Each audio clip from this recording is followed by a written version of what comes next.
But I want to talk about one very specific issue today, and that is punctuality, being regular with the prayers, and treating the prayers as a valuable commodity. Now, I want you to pay attention to the language of the ayah. The ayah says very cautiously, very carefully, watch over, safeguard over the prayers.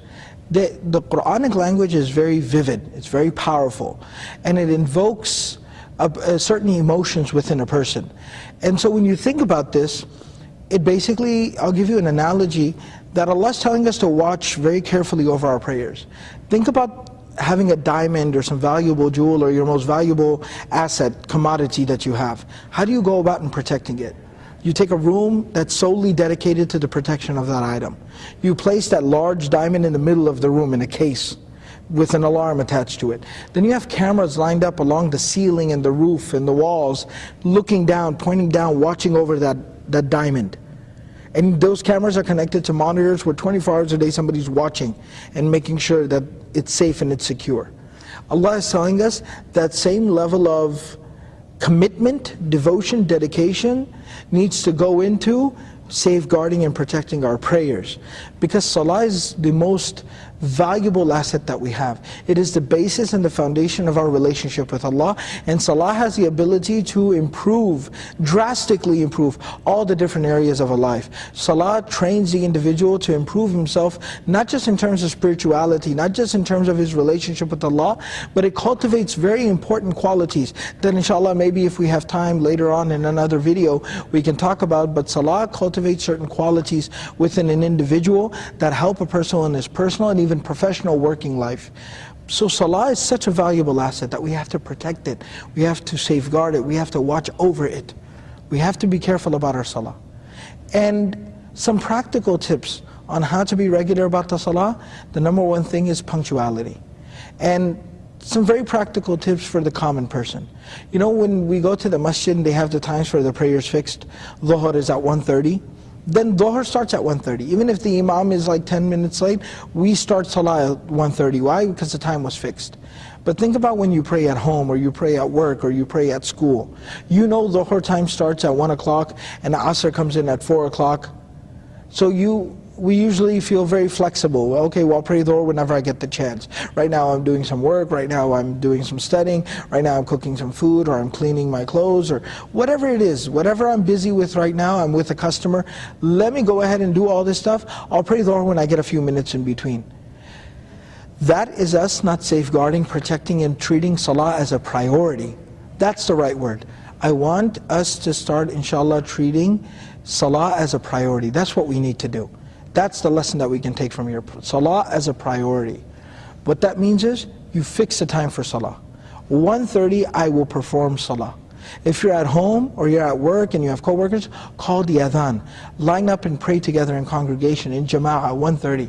People often ask, you know, I've been in the position of being the imam of a community. People often ask the question, how do we teach our children, kids how to pray? Well, the answer to that is, you yourself be regular about salah. Create a system of prayer within the home.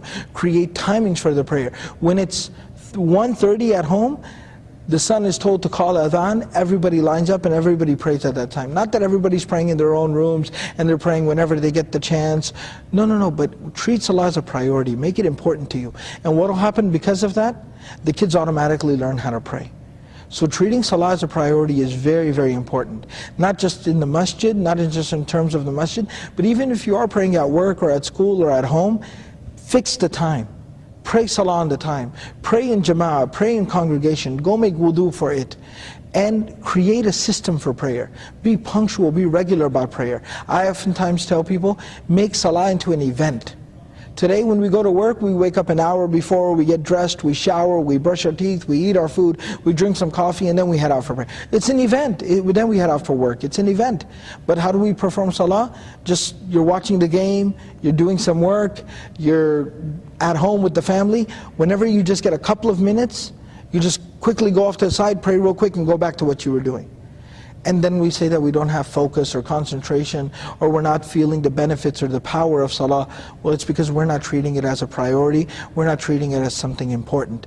So that's, inshallah, a very important message for all of us to take home, immediately implement, and that is treat salah as a priority, make salah an event in your life. 5 times a day you have these small events taking place. It is your number one priority 5 times a day, and inshallah you will start to see the benefits, and you'll start to find focus and energy within your salah. That's how you can teach your friends and your family members and your younger siblings. And if some of you watching have children, or inshallah one day will have children, that's how you can teach your own children how to perform salah as well, is by yourself being punctual. The Prophet ﷺ was once asked, what's one of the most beloved acts that someone can do to Allah? What is one of the most blessed things a person can do? One of the most beloved things to Allah that a person can do? And the Prophet ﷺ said, as-salatu ala awwali waqtiha, to pray as soon as the time for salah, the prayer comes in. Inshallah, let's all make a promise to ourselves and to Allah subhanahu wa ta'ala that we will start performing salah regularly, and we will perform salah on time, and we'll be punctual, and we'll fix the time for prayer. And inshallah, if we can start doing this will drastically improve our experience of salah, and inshallah our focus in the salah, and salah will become a priority in our life, and we'll start attaining the blessings and the benefits of the prayer and the salah. May Allah subhanahu wa ta'ala give us all the ability to dedicate ourselves to salah and have concentration